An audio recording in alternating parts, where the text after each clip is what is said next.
So here we find Lord Kapila himself is explaining about the reason of his advent in this material world as son of Kardama and Devahuti. एषः आत्मपतः अव्यक्तो. Atmapatha means the path to self-realization. So this path, the path of understanding self-realization through Sankhya, that is avyaktaha. It is not very easy to understand. It is very difficult to understand. Nashtaha kalena bhuyasa. Kalena bhuyasa means in the course of time, as the time passed by, Nashtaha, this knowledge which is difficult to understand, it was lost over a period of time. Tam pravartayitum deham. So in order to introduce it once again, I have descended. Imam vidhi maya bhritam. So I have taken this body, deham, and imam vidhi, please know, maya, by me, bhritam, that I have assumed this body in order to explain and introduce this system of philosophy once again. So there are something very striking which we can understand, which Prabhupada is trying to make us understand. That Sankhya is not something new. Sometimes we think Sankhya was introduced by one atheistic Kapila some few years back. So it's his philosophy, some new philosophy he has given. No. When Lord Kapila came, he is not saying that I am inventing this philosophy. He is not saying, I have discovered this philosophy. No. The Lord is very clearly saying, this system of understanding knowledge, which was difficult to understand, it was current, it was going on.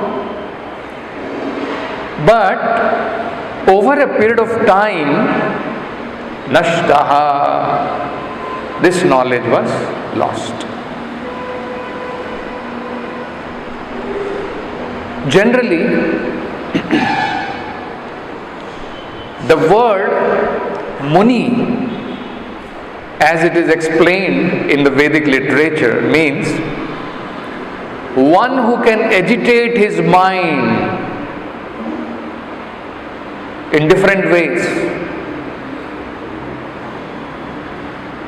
So one who can agitate his mind without coming to proper conclusion, he can be called a Muni. Just like the scientist we say. In the modern terms, if we say is a scientist, different scientists will give their different theories, different understanding, how this universe was created, how life was created, everything. They will have their own understanding, their own philosophy. So likewise, Muni actually means because this knowledge which we are trying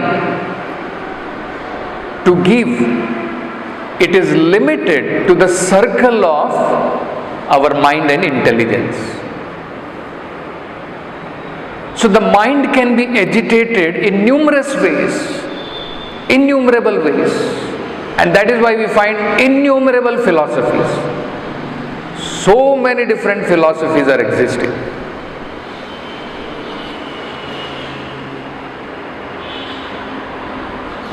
So generally, that is how this word term Muni is used.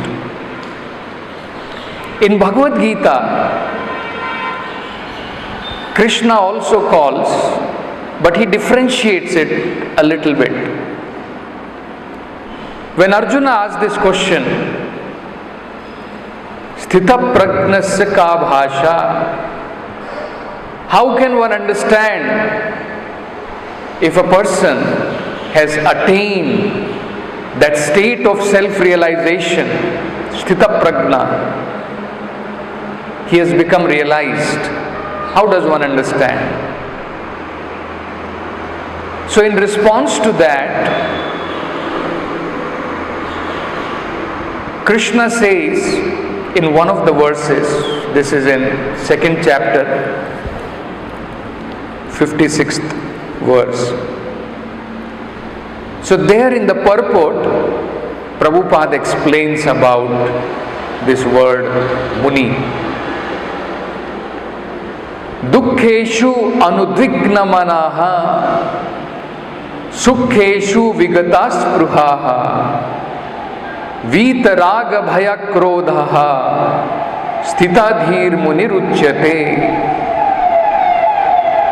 So, Krishna is saying, Sthitadhir Muni, and Prabhupada translates, the sage of steady mind. Because actually, Muni means who is not steady. He has not reached a conclusion. Muni means one who can agitate his mind in various innumerable ways without coming to conclusion. That is actually the meaning of Muni. But here Krishna is defining Sthitadhir Muni. Muni who has become steady in his mind. So how has he become steady in his mind? That Prabhupada explains in the purport. So that is possible only when one has become Krishna conscious. So Prabhupada is saying, it is said that every Muni has a different angle of vision. And unless a Muni differs from other Munis, he cannot be called a Muni in the strict sense of the term. Nasau Munir yasya matam na bhinnam. You cannot call a person Muni unless he differs from other. You can imagine. That is the definition. Nasau matim. Nasau Munir yasya matam na bhinnam. His matam, his understanding, if it is not different from others, then in strict sense he cannot be called as a Muni. So, Sthitadhir Muni is different. That is what Prabhupada explains. That is what Krishna is saying. Sthitadhir Muni is mentioned herein by the Lord is different from ordinary Muni.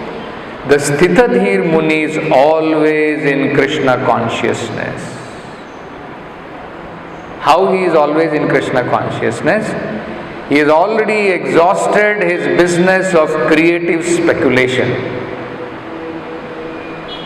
He is no more into the habit of speculation. He has already exhausted all that. He has surpassed the stage of mental speculation and come to the conclusion that Lord Krishna or Vasudev is everything. He is called Muni fixed in mind. So such a person is actually called Sthitadhir Muni. One who has reached this conclusion Vasudeva Sarvamiti Sa Mahatma Sudurlabha. Such a great soul is very rare. Then what happens? Prabhupada explains. What is his understanding? Sthitadhir Muni, when he faces material distress in this world, he is not agitated. So Krishna is saying, Dukkheshu anudvigna manaha, Sukheshu vigata spruhaha. First of all, he understands that actually none of these material suffering actually belong to the soul. They afflict only this material body, and he does not recognize himself with material body. And also at the same time, such a personality, a devotee of the Lord, he understands that actually, according to my past karma, I deserve much more suffering. And very mercifully, Krishna has actually given me only sample of those sufferings. I deserve much more suffering. See? This is how Bhagavatam explains how a devotee, when he undergoes suffering, how does he take it? Tatte anukampa susamikshamaanaha Bhunjanu eva kritam vipakam. It is all my different kinds of papa karma which I have done in my past life, because of which I am suffering. And actually it is anukampa of Krishna that he has reduced those sufferings. It's a fact. So that is how we should understand. So if we get some suffering, in spite of that, if we think, Arey, what is this? I am practicing Krishna consciousness and still suffering is coming, then actually we have not understood properly. One should understand that actually, very mercifully, Krishna has reduced our suffering. We deserve much more suffering than this. And whatever I am suffering, it is all my past doing. Isn't it? That is what. So then, it is possible that we can remain steadfast in Krishna consciousness without getting affected. Similarly, Sukheshu vigata spruhaha.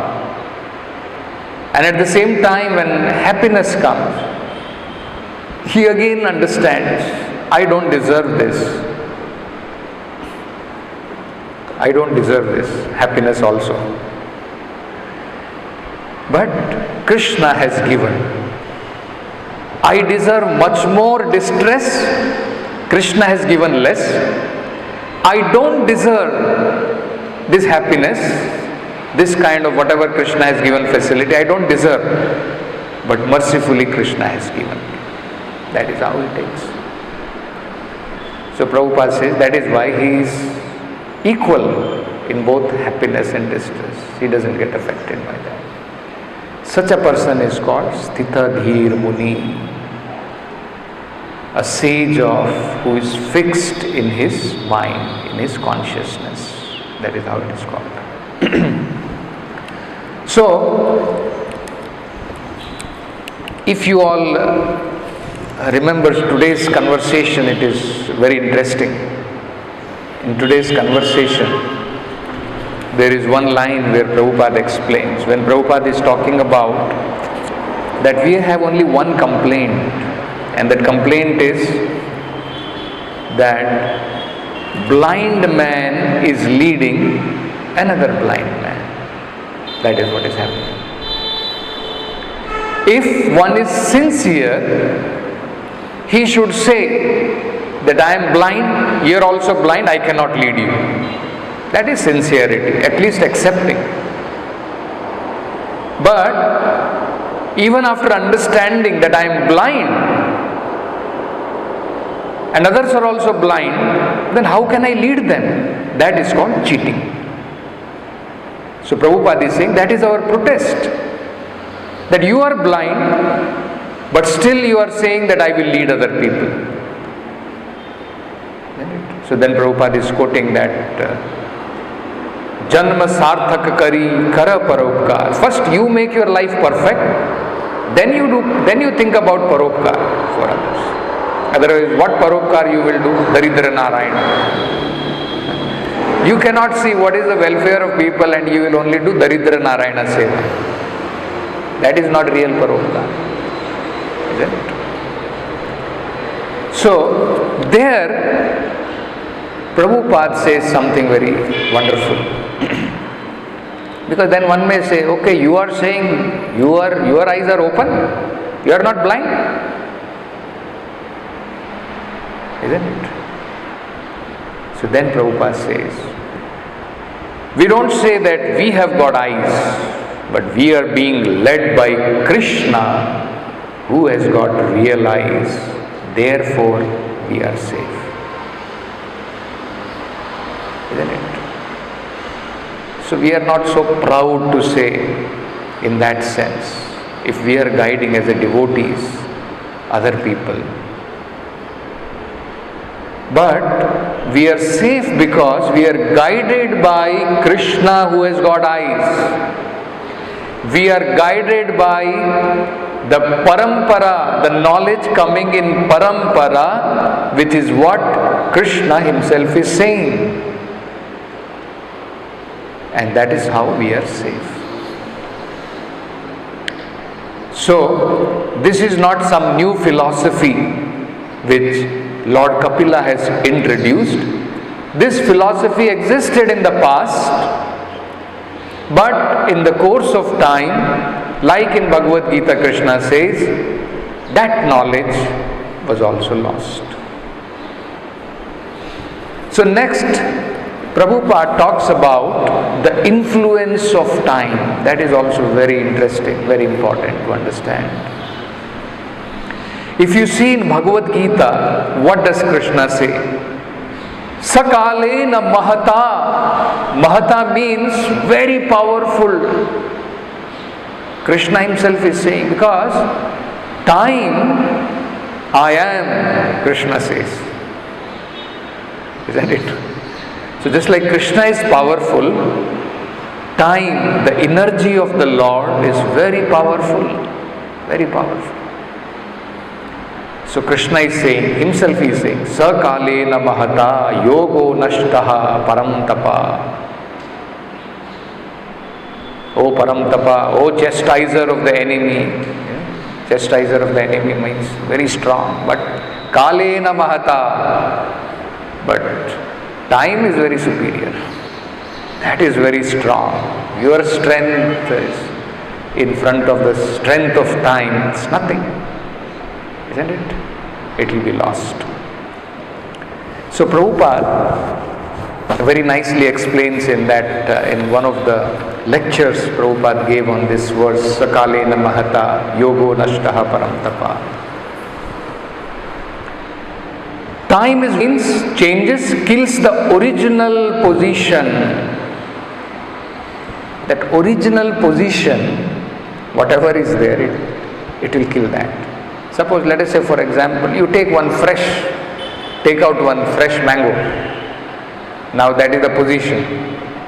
As the time passes, that position is gone. That position is finished. You got experience, you purchase one thing, very fresh, new, time will kill it. It will become shabby. Anything you can take. You take one nice coat, then after a few years you will find it become shabby, becomes torn. It will wear away, tear away, isn't it? It will be useless at time, in due course of time. So time is fighting This material time, Kala means death. See, we also say, तुम्हारा काल आ गया है, isn't it? So, time also denotes death, very powerful. Kala, Prabhupada says, also means black snake, which destroys. As soon as it touches anything, it is destroyed. Kala is another form of Krishna. Kalena Mahata, Mahata, very powerful, not ordinary. Its business is to destroy. So Kalena Ihanashta, in the due course of time. So how the Kala can destroy? As soon as Kala sees you are distorting, it will be lost. See, very important. If we are not distorting, it will pass down even over a period of time. Knowledge will remain the same. That is the beauty of parampara. Kala cannot destroy if it is being passed down. But if you distort, Kala will destroy it. That knowledge will be finished. So Prabhupada is saying, similarly, mysteriously, this knowledge of Sankhya was also finished. It was distorted, it was lost. So Krishna, as Kapila Muni, he is saying, again I have come to introduce that system of knowledge which is very difficult to understand. You see. So don't try to understand Bhagavad Gita. This is very important. Prabhupada is saying. Very, very important. Don't try to understand Bhagavad Gita from persons who are under the influence of Kala. Kala destroys everything. People who are under the influence of Kala, all their philosophies are useless. So we have to take knowledge from the person who is not under the influence of Kala.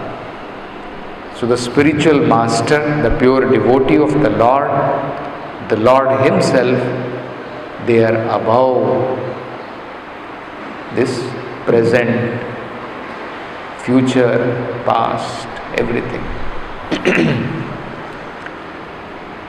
Don't try to understand Bhagavad Gita from persons who are under the influence of Kala, past, present, future. Don't try to understand from so-called rascal philosopher commentators. They will write Bhagavad Gita in distorted way. Somebody will say there was no Krishna, no Mahabharata. Somebody says Krishna stressed on this point, Krishna stressed on that point. Somebody will say Krishna stressed on karma, karma kanda. Somebody will say jnana, somebody will say yoga. So many additions. Yogi chartha jnana artha, Gitar gana artha. So one has to take the real meaning as it comes down in parampara. In that there is no influence of Kala or time. Otherwise, definitely that knowledge will be lost. So that is another very important thing which Prabhupada is saying. If you read, Prabhupada is saying, in the due course of time, particular type of knowledge may be lost or may be covered for the time being. That is the nature of this material world. That is how this material world is created. That is the nature of this material world. Another very important thing which Prabhupada is mentioning in the purport is that Krishna comes to re-establish the principles of dharma. As Krishna says in Bhagavad Gita, yada yada hi dharmasya glanir bhavati bharata. Actually, it is very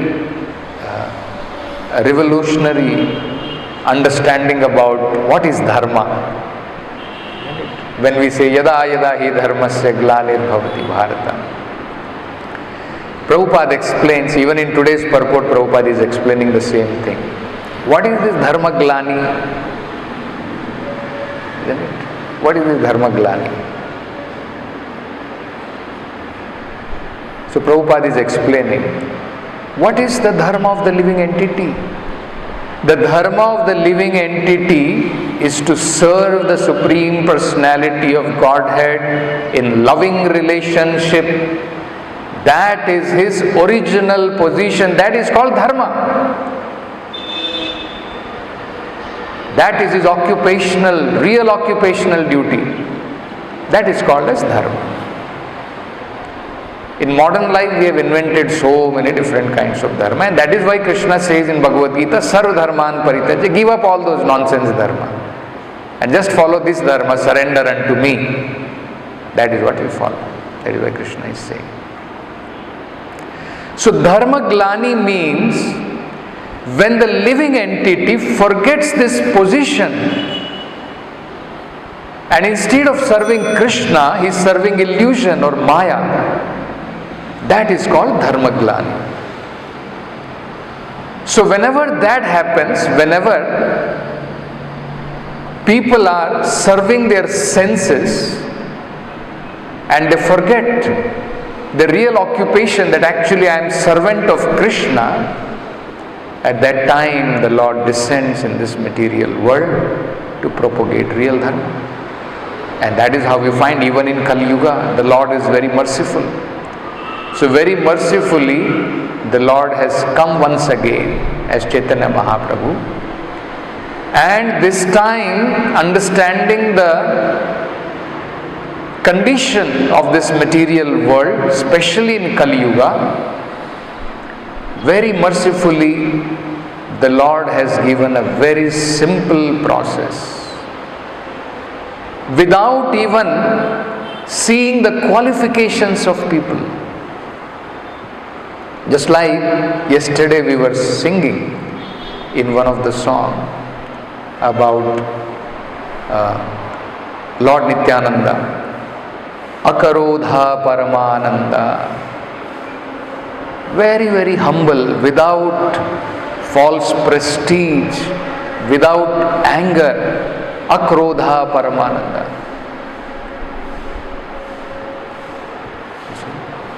And then how taking straw in his mouth, Nityananda Prabhu is going dware dware giya. Every door to door he is going and begging people, take to Krishna consciousness. See, imagine Chaitanya Mahaprabhu, Nityananda Prabhu, the Lord themselves, they have come down and they are going and requesting people, take to Krishna consciousness. So that is the position. Chaitanya Mahaprabhu is Mahavadanyaya in that sense, as Rupa Goswami says, that whatever even Krishna has not given, Lord Chaitanya is giving without asking anything in return. Correct? So we should be able to give this advantage to the people. We should think about that is the meaning of devotee. Just like the Lord personally is taking so much interest, he has so much anxiety, isn't it? Just like in one of the classes Prabhupada was explaining, can you think about a friend who thinks 24 hours about you? The Supreme Lord is such kind of friend. 24 hours he thinks about the welfare of the living entity. All these sages, just like few days back I was giving classes on first canto Srimad Bhagavatam. There Prabhupada is explaining very beautifully how all these sages they have assembled not for their personal sense gratification. They are in so much in anxiety about Kali Yuga, which is approaching, which has so many fallen qualities. And just to do good to the people of Kali Yuga, they assembled for thousands of years. They want to sit there, chant, hear about Krishna Katha, so that this knowledge can be given to people. Bhagavatam can be compiled. People can hear Krishna Katha. You see? So these anxieties we have to take. Isn't it? This kind of anxiety we have to take. So, just like we see how Prabhupada took so much anxiety to propagate this Krishna consciousness.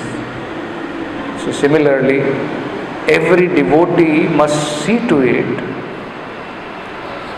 that whatever we are learning in our Krishna consciousness, are we able to disseminate? Are we able to give this out to others for the benefit of other people? And that is actually the meaning of organization.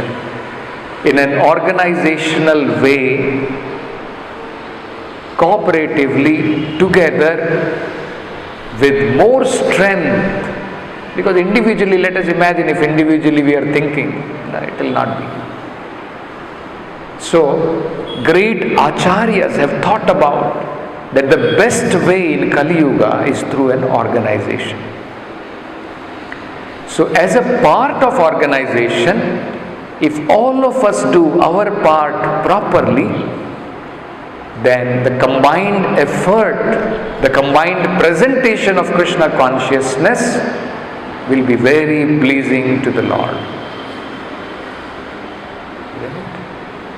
It's like, if you see, if you want to give a good presentation of a song, there is somebody is playing mridanga, somebody is playing kartal, somebody is singing, somebody is repeating, isn't it? If all of them play very nicely, coordinate very nicely, then there is a nice kirtan.